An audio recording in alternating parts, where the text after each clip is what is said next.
Hello everyone, this is B Harper coming to you with another Roundtime review, and I'd like to welcome you to this episode.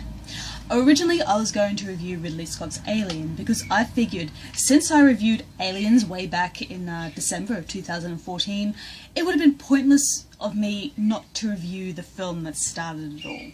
And I fully intend on getting to it, just in case some of you out there were anticipating my opinion. But today I wanted to, stroll down the path a little bit further and a little bit off the beaten track.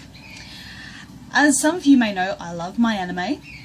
I am not a otaku, so to speak. I don't really sort of go out of my way to see every single anime film ever possibly made because quite frankly, I don't have the time. But if you are an otaku, power to you. No. Today I'm going to review an anime that I have only recently come into contact with. And of all things, every single episode are 4-minute ghost stories. I am talking about Yamishibai.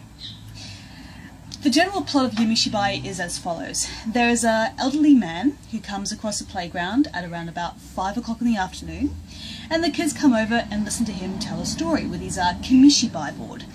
And Yamishibai is essentially like paper art. What it does is that, how do I describe this? If some of you are familiar with Reading Rainbow, you will probably remember how it was on the television. You would have like a mainly stationary image on the screen, and somebody would be talking over it, either as themselves or as a character in the story. Sometimes you get a couple of cells like denoting movement, but you won't see anybody being fully animated, like picking up a spoon and eating something from it.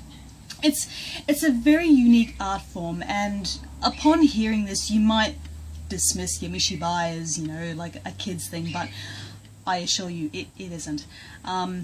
If I had to compare the type of horror that's in this series, it's not like gratuitous, blood and guts bullshit. It's nothing like that. Its power comes from suggestion. Its power comes from feeding on your own paranoid fears.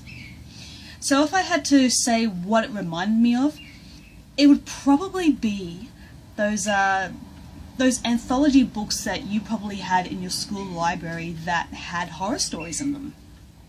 The ones I remember are spooky stories or something like that. That is the sort of story that is being told in Yamishibai. There is nothing overt about it. There's nothing ridiculous or hardcore that will most likely make you go ew or I can't watch this. It's not like that. Yamishibai is tons more subtle, and that is one of the best things that it has going for it. Generally speaking, I am a huge fan of ghost stories. There is something so special and endearing about them. As much as I love my werewolves and my vampires and my demons, there is something about the ghost story that is so appealing to me because, in a sense, it is something I can connect to. When you think about it, ghosts were once human. And there really are no other supernatural creatures that really have my sympathy more than ghosts do. Ghosts are damned souls, like condemned to stay on the earth until they've fulfilled some sort of never-ending quest. It really is quite tragic. So going back to Yamishibai, every single episode is about 4 or 5 minutes long, not very long at all, so it doesn't faff about with unnecessary details. What it does is that it sets up an initial premise, it has a protagonist going through it, and there is a denouement at the end. And most of the time, that denouement is quite shocking, if not disturbing, and gets under your skin like a bug. Some of my favourite episodes in this series reminds me of how Richard Matheson manages to, take the most non-threatening thing and make it truly terrifying. Those of you who have read his short story, Nightmare at 20,000 Feet, will know what I'm talking about.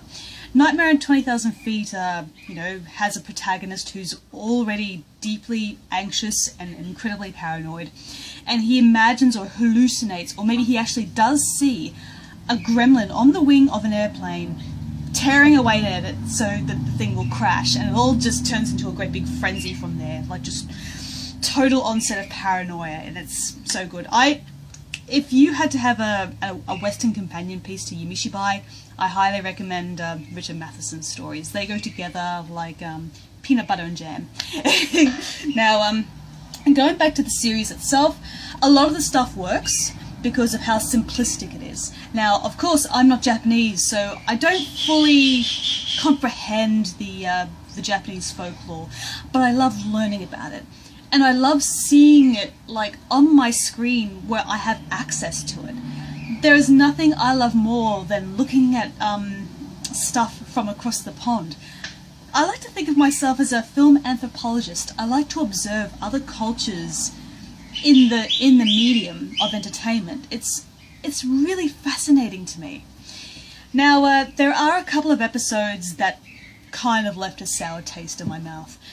Not necessarily because they were so bad I just couldn't watch them anymore, but they just tend to try far too hard.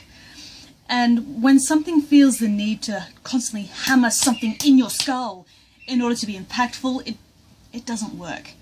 But for the most part, Yamishibai is a highly effective and oh so chilling insight to Japanese folklore.